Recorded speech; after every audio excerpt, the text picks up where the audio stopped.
He stopped coming 4 nights ago. I still go to the door. I don't know why. I stand there with a clean cloth and nowhere to put it, and I tell myself it doesn't matter. It does, though. That's the part I can't fix. 9 nights I healed him. In the dark, without ever once seeing his face. He came back every time. Until he didn't. This morning, someone knocked, not at the tree line, at my door, in daylight, which never happens out here at the Hollows. I opened it with the cloth still in my hand. The man on the other side had eyes I didn't recognize, but his wrist, the left one, held slightly away from his body, the way you do when something still pulls. I knew that wrist. I stitched it closed myself, 9 nights ago, in the dark, by feel, because I never lit the lamp. He said my name before I'd spoken a word. Alara. Quiet. Certain. Like he'd said it so many times inside his own head that saying it out loud cost him nothing. I didn't move. He was the Alpha King of the Ashvale Reaches. And I need to tell you how I didn't know that. Because every part of how it happened matters. I've been at the Hollows for 2 years. Before that, I was Pack Greymore Pack, Eastern Territory. Nothing special about any of it. Healer, low-ranked, useful. Enough to keep around. I had a cot in the shared quarters and work that needed doing, and I was fine with that. Then my wolf didn't come at the shifting age. It just didn't. 22 years old, and nothing. No shift, no wolf, no mark. I stood in the ceremony circle while everyone waited, and the moon goddess Lunara, who is supposed to be watching over her children, apparently looked somewhere else that night. I lasted 3 more months after that. Wolfless. The word they used like it was the only word. Like it explained everything. My rank, my worth, what I was allowed to carry and what I was supposed to put down. My alpha said it the morning he told me to go. He didn't shout it. That almost made it worse. Just wolfless, like a door closing. The borderlands were the only place left. The Ashvale Forest doesn't care about rank. It doesn't care about worth or what the moon goddess did or didn't give you. It's cold and old, and it asks exactly one thing, that you be willing to stay. I'm good at staying. I built the cabin myself. Salvaged timber from a fallen oak. Stone from the creek. For the hearth. A window that faces the tree line, because I've learned, out here, it's better to see things coming. I heal the wolves that wander through. Packless ones, wounded ones. I don't ask their names. They don't give them. 2 years of that, and I'd made my peace with it. Then, 9 nights ago, one didn't leave the way the others did. I heard him before I saw him. That low, controlled sound, pain being managed, not hidden. I've heard it before. I know what it means. I took the cloth and the kit, and I went out. The moon was behind cloud cover, which was fine. Better, actually. I don't light a lamp when I work at night. A light draws attention, rogues, hunters, things worse than either. I learned that the hard way in my first winter here. I work in the dark. By feel. My hands have gotten good at finding what needs to be found, without being able to see it. The air smelled like wet earth and pine resin, cold enough to see your breath. I walked to the oak line and stopped. He was large. Even in the dark, I could tell that. The shape of him. Bigger than any wolf I'd seen come through the borderlands. Dark coat, impossible to read in the dark. Which suited us both. The wound was on his left foreleg, and when I pressed my fingers to it to understand the depth, I stopped. Just for a moment, this wound should have been a death sentence. Something sharp, something deep, through muscle and down near. The bone. He'd walked on it to reach my tree line. I didn't want to think about what that had cost him. I pressed the cloth to it and held on. He didn't move. That's the thing I keep coming back to. Every wolf I've ever treated either pulls away or goes rigid with the effort of not pulling away. It's instinct. You don't let something hold a wound. Your body fights it. Even the tamest rogue wolf has flinched. He went still, Not with resistance, not holding himself against it. He just exhaled. Like every bit of tension in his body released the moment my hands touched him. Like he'd been waiting for exactly this. I didn't understand it then. I filed it away and kept working. The bleeding was bad. I worked. I don't know how long. Time does something strange when your hands are busy and the dark is that complete. At some point, his breathing changed. Not suddenly. Gradually, the way pain releases when it finally decides to. I felt it in my hands before I heard it. And underneath the cold and the pine resin, something warmer that I couldn't name. When the bleeding stopped and I'd wrapped what I had around the wound, I sat back on my heels. He was still there. Looking at me, I couldn't see his eyes properly in the dark, just the sense of them. The eyes of something that had decided to wait. I stayed for another few minutes, listening to him breathe. Then I went back inside. I told myself it was over. One wolf, one night, done. The moon goddess laughed. I'm going to skip ahead. Just for a moment, because you need to see something before I explain how we got there. 12 days from now, 3 days after the Alpha King knocks on my door, I'm standing in the great hall of the Ashvale Keep. There are 200 wolves in this room, and every single one of them is watching me. The stone under my feet is cold even through my boots. The torches are too bright after 2 years of working in the dark. My hands are shaking, which I'm trying to hide. His hand is around my wrist, not holding me back, not pulling me forward, just there. His thumb is over the pulse point, and I can feel his wolf in the contact, pressing against his skin from the inside, trying to get to me the same way it's been trying since that first night at the Oak Line. He says, "Tell them." And I don't know if I can. But that's 12 days from now. First, you need to understand what happened in the dark. He came back the next night. I was already awake when I heard him. I hadn't slept well, kept waking to check the window, which I told myself was a habit. I took the kit and went out. The wound was better. Not healed, not by a long stretch, but better than it had any right to be after one night. I cleaned it again, rewrapped it. He went still the moment I touched him. Night 3, I started talking. I never talk to the wolves I treat, there's no point, they can't answer, and silence is safer out here. But something in how he went still made it feel allowed. I told him about the oak trees, how they'd been here longer than any pack territory, longer than anyone living could trace. The old texts say the moon goddess Lunara walked under them once, before wolves had words. He shifted when I said her name, just slightly, like he'd heard it before in a way that mattered. I stopped talking for a moment. Then I kept going because something about his attention, even silent, even in the dark, made it impossible to stop. I told myself I was imagining it. Night 4, the wound was closing properly. I should have said, "You're healed enough, don't come back." Instead, I found myself checking the kit before bed, making sure I had what I might need. It was that night I first felt the warmth. It starts in my hands when I touch him and moves up my arms, not like fever. Like the hearth in deep winter when you've been outside too long, and you come in and the heat finds the cold parts of you that you didn't know were cold until they weren't anymore. I've never felt it with any other wolf. I've healed a lot of wolves. I should have been frightened. I wasn't. Night 5, I stopped bringing the full kit. The wound didn't need it. I sat beside him at the tree line in the dark and talked about Lunara's laws regarding fated mates, which I'd been reading about for reasons I wasn't examining. Fated mates require a wolf on both sides. That's basic pack law. A wolfless woman can't claim a fated mate bond. Can't feel one. I knew this. I was feeling something.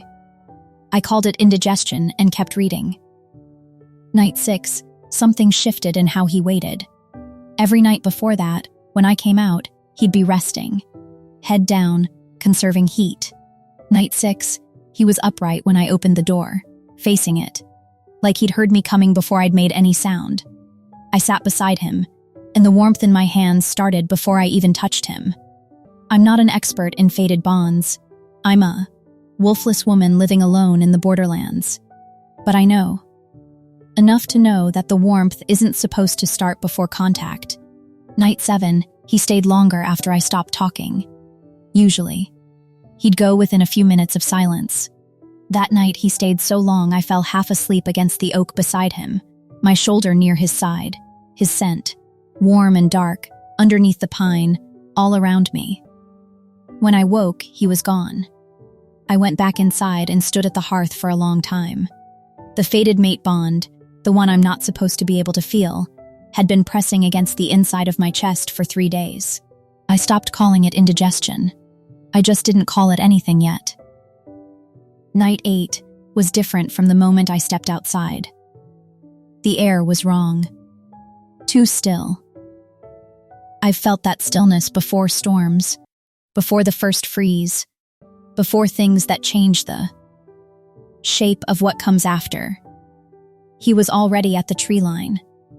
But he wasn't resting, and he wasn't upright, waiting the way he'd been night 6. He was sitting very still, his head turned toward my door, and even in the dark I could feel the weight of that attention. I sat beside him. Closer than I had before, I'd been moving inch by inch each night without deciding to, and by night 8 my back was against the oak, and my shoulder was near enough to his side that I could feel the heat of him through the cold air. I started talking. Lunara's laws. I'd been rereading the section on fated bonds that form under unusual circumstances. Late manifestations. Cases where the bond registered on one side before the other. The warmth in my hands was so strong by then that I'd stopped remarking on it. It was just there. Part of being near him. About halfway through, the clouds moved. For 3 seconds, maybe 4, moonlight broke through the canopy and fell directly across him. My hands stopped. I could look. There was enough light. If I turned my head 3 inches to the right, I would see him. See his face. After 8 nights of darkness, I would finally know. I could already see the shape of him more clearly than before. Larger than I'd understood, even after all this time. Dark coat. 1 ear forward, 1 slightly back, tracking my stillness. 1 eye just barely visible from my angle, pale. Light-colored. Something. If I turned my head. I didn't. I closed my eyes instead. It felt like, if I looked, something would end. Some agreement I hadn't known we'd made. Like the dark was the only reason this was allowed to happen at all. The clouds came back. The moonlight went. I kept talking. My voice came out steadier than I expected. He stayed longer that night than he ever had. When I finally went back inside, I stood at the window and watched the tree line. He didn't move for a long time. Long enough that I started to wonder if he was going to at all. Then the dark swallowed him. I pressed my hand to the cold glass of the window. I thought, I'm in serious trouble. I didn't know then how right I was. Night 9. He was at the tree line when I came out. But the quality of his stillness had changed again. Not the resting stillness of the early nights, not the alert waiting of nights 6 and 7. This was the stillness of a decision already made. I sat beside him and didn't talk. For the first time in days, I didn't have anything to say. The fated mate pressure in my chest was past the point of pretending, clear and constant, pulling toward him every time I exhaled. I put my hand on his side. He exhaled too, long and slow, like the very last of something leaving him. We stayed like that for a long time. Long enough that the cold stopped bothering me, long enough that the warmth in my hands spread all the way up my arms, across my chest, and I stopped being able to feel where the bond ended, and I began. When he finally went, it was faster than usual. Like he'd decided to go before he could change his mind. Night 10, nothing. Night 11, nothing. Night 12, I stood at the door with a cloth and told myself I was just getting air. Night 13, I didn't go to the door at all. I sat by the hearth and read, and did not look at the window. I believed about half of what I told myself. Then, the knock. He's taller than I expected. That's the first thing. I'd known he was large, understood that from the first night, but I'd somehow translated it wrong. He fills the doorframe, the kind of presence that reduces a room without trying. Pack insignia on his collar, dark and formal. The emblem of the Ashvale Keep, I've seen it on traders who pass through, on documents that occasionally make it this far into the borderlands. I've just never seen it this close. He's looking at me with dark eyes that are very controlled, the practiced kind, years of it. He says my name, Elara. I open my mouth to ask who he is, how he knows me, what business the Alpha King of the Ashvale Reaches has at a wolfless woman's cabin in the borderlands in daylight. My eyes drop to his wrist. The left one, held slightly away from his body. Old habit. Your body keeps doing it long after the pain is gone. There's a scar there. I know that scar. The shape of it. The length, the slight ridge at the top, where the wound was deepest, and the skin knitted together unevenly. Because I was working in the dark by feel and couldn't see what I was doing, I stitched it closed myself. 9 nights ago. My body moves before my mind gives permission. I reach out and touch it. He goes completely still. Not rigid, not flinching, not pulling away. The exact same stillness. The same stillness as the first night. The same stillness as every night. His whole body. Exhaling at once the moment my hands make contact. The fated mate bond in my chest, the one I've been calling indigestion, the one that pack law says I can't feel, slams open. All at once, like a door in a gale that should have been latched, and wasn't. My wolf, which does not exist, surges toward him so hard my knees go soft. I take my hand back. I look up at his face. He's been watching me realize. His expression is controlled, but something underneath it is careful and waiting. He knew this moment was coming. He's known since before he knocked. How long, I say. My voice comes out steadier then. It has any right to. How long did you know? A pause. Since before the first night. I stare at him. Before the first night, he knew where I was, who I was, what I might be to him. And he came to my tree line in the dark as a wolf, and let me put my hands on his wound, and talk to him about oak trees, while he listened, and went still, and let 9 nights pass without telling me one true thing. Come inside, I say. It's not an invitation. It's the only thing I can manage. He comes inside and closes the door behind him and stands with his back to it. He doesn't sit. He doesn't touch anything. He takes up more of the cabin than I expected. It's not a small space. I made sure of that. But somehow he reduces it. I sit in the chair by the cold hearth. Your wolf went silent, I say. Not a question. I've read enough to say it plainly. 3 years ago. He looks at me for a moment. Something moves across his face, surprised that I know. Or just that I said it first. Yes, nothing worked. No. Pack healers, elders, Lunara's rituals, all of it. Nothing. 3 years. His wolf gone quiet inside him. Not dead. The texts say it's not possible for the wolf to die while the man lives, but silent, unreachable, folded away somewhere that nothing could touch. And then I put my hands on his wound in the dark, and something woke up. So you found me, I say. I'd heard of you. He says it carefully, like he's been deciding how. A wolfless healer in the Ashvale borderlands. My scouts mentioned you, in passing, as a curiosity. A woman alone, treating wounded wolves, no pack affiliation. And you came to see for yourself. I came to understand, he says, what you were, what it might mean. A pause. I felt the bond before I crossed into your territory. I'd never felt it before. In 3 years, with my wolf silent, I'd felt nothing. Another pause. Then I crossed. Into the borderlands. and it was there. I look at the cold hearth. You came as a wolf, I say, because you didn't know if I'd run from the man. Yes. The room smells like cold ash and pine resin from the wood stacked by the door, and something warmer underneath. His scent, close enough now that I don't have to work to find it. Would it have been my choice to make? I say. To run or not? If you'd been honest. He doesn't answer. That's its own answer. I want to be furious. I'm working on it. His wolf is pressing against his chest from across the room.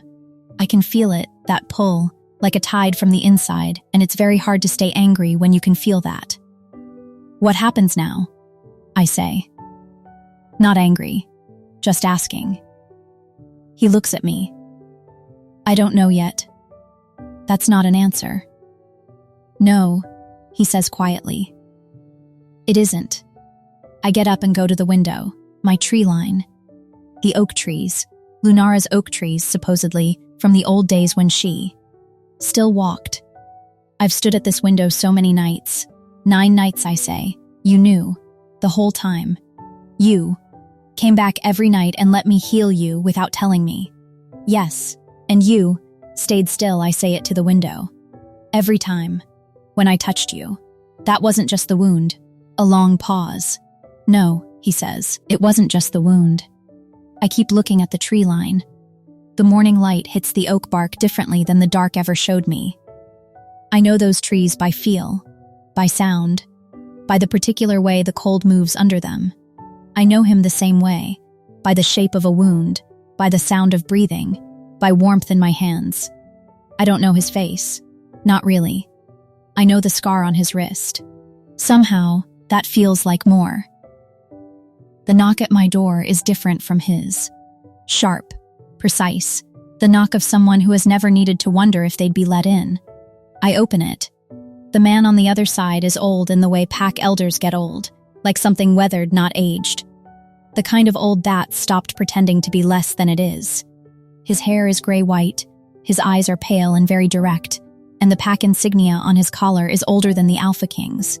The same crest, but the earlier form, before the current bloodline. Changed the detail. He looks at me. Quick. An assessment. Wolfless. Borderland. Healer. No pack standing.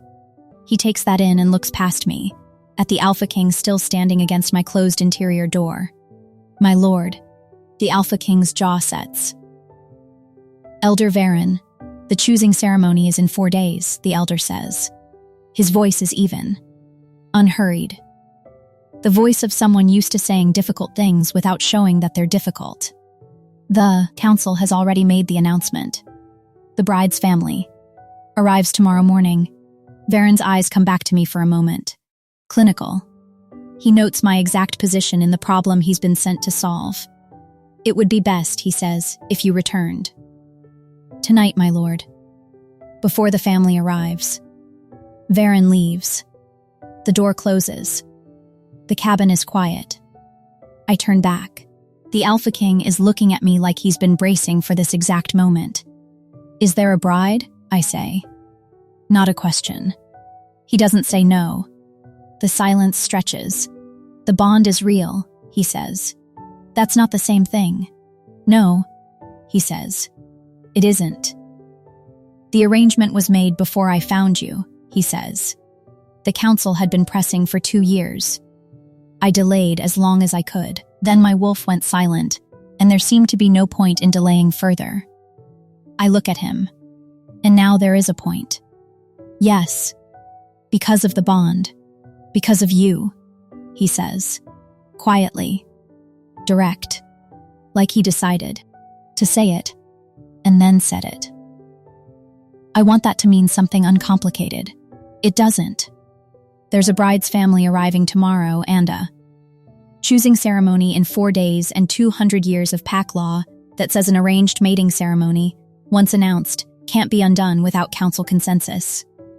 I'm wolfless. I can't formally register a fated mate bond. No pack standing. No family. No leverage.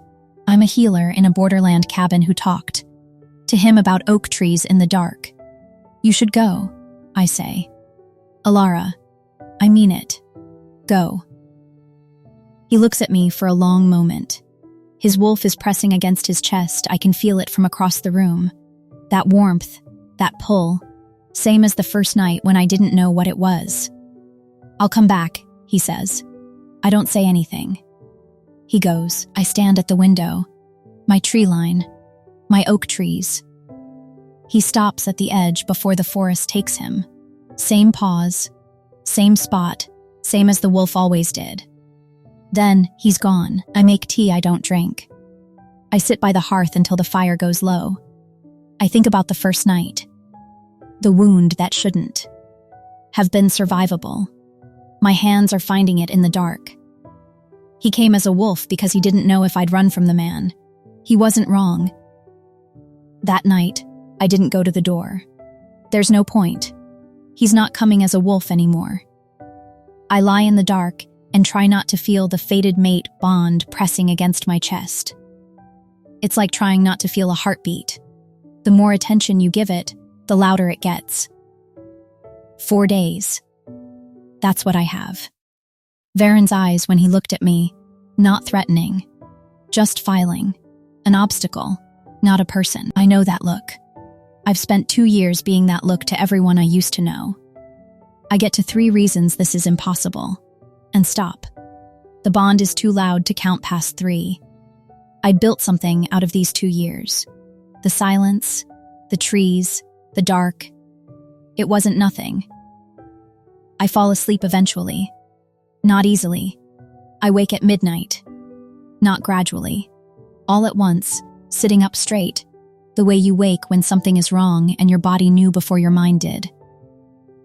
The cabin is dark. Cold. The fire is out. I didn't feed it before I slept. I lie still and listen. Something is at the tree line. Not just a sound. The forest goes quiet in a specific way when something large moves through it. I've learned this. Quiet the way I've learned everything out here, by paying attention until I knew the difference. This quiet has a shape I recognize. I get up. I go to the window. He's there. Not a wolf. Not a man. Something between. He's at the edge of the clearing, pressed against the oak, the one I've sat beside for 9 nights, and he's flickering. Human, then wolf, then human again, neither one holding, both forms real and neither one winning. His hands, human hands, pressed flat against the bark, are shaking. His wolf is trying to come to me, and his human mind is letting it. I watch him for a long moment. My breath clouds the glass. 3 years of silence, and now his wolf is breaking form, trying to cross 40 feet of clearing. I think about the first night. The wound. The stillness. I think about what the warmth in my hands actually is. What it's been all along. What the texts say it means when the bond registers in the touch, before the touch even happens. I open the door. He stills when he hears it. Both forms stop. For 3 seconds, he's just there, looking at me across the clearing. His eyes in the moonlight are the wolf's eyes. Pale. Light-colored, the ones I almost saw on night 8. The ones I chose not to look at. I'm looking at them now. I take 1 step outside. A voice comes from the dark to my left. He's never done that before. Elder Varen, standing at the edge of the cabin wall, outside my line of sight, when I opened the door. He must have come back when it was dark enough. He's very good at this. Being where he needs to be before anyone realizes he should be there. I don't turn to look at him. My eyes stay on the tree line.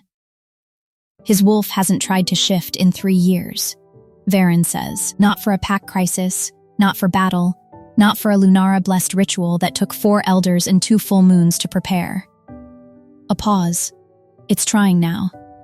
At the tree line, the Alpha King, the wolf, the man, both, has gone very still, watching. Waiting. What happens, I say, if it can't reach me? Silence. A long silence. He has the answer. He doesn't want to be the one to give it. The wolf that can't reach its fated mate. Varen says, very quietly, doesn't go silent again. I wait. It breaks. I stand in my doorway in the dark, the cold air on my face, the fated mate bond pressing outward so hard I can feel it in my teeth. And I look at the man and wolf at my tree line who has been waiting, I understand now, since before the first night. Since before he crossed into the borderlands. Since he felt the bond from across the territory line and followed it here, and came as a wolf, because he didn't know if I'd run. Tell me, I say. Not to Varen, tell me what the council knows about me. Another silence. Varen says, that is the question, isn't it? A wolfless woman who woke a 3-year silence in one touch. Another pause. The council has a theory. They've had it for some time. About me. About what you might be, he says. And what? It means for the bloodline. At the tree line, the Alpha King takes one step toward me. The wolf and the man. Together, one step. I don't step back. What does it mean, I say, for thee? Ceremony? Elder Varen is quiet for a long time. Then, that depends entirely on what you decide to do in the next 4 days. The fated mate bond. The choosing ceremony. The council's theory about what I might be and what it means. The Alpha King at my tree line, 3 years of silence broken. One step into the clearing and waiting. I have 4 days. And I still don't know what I am.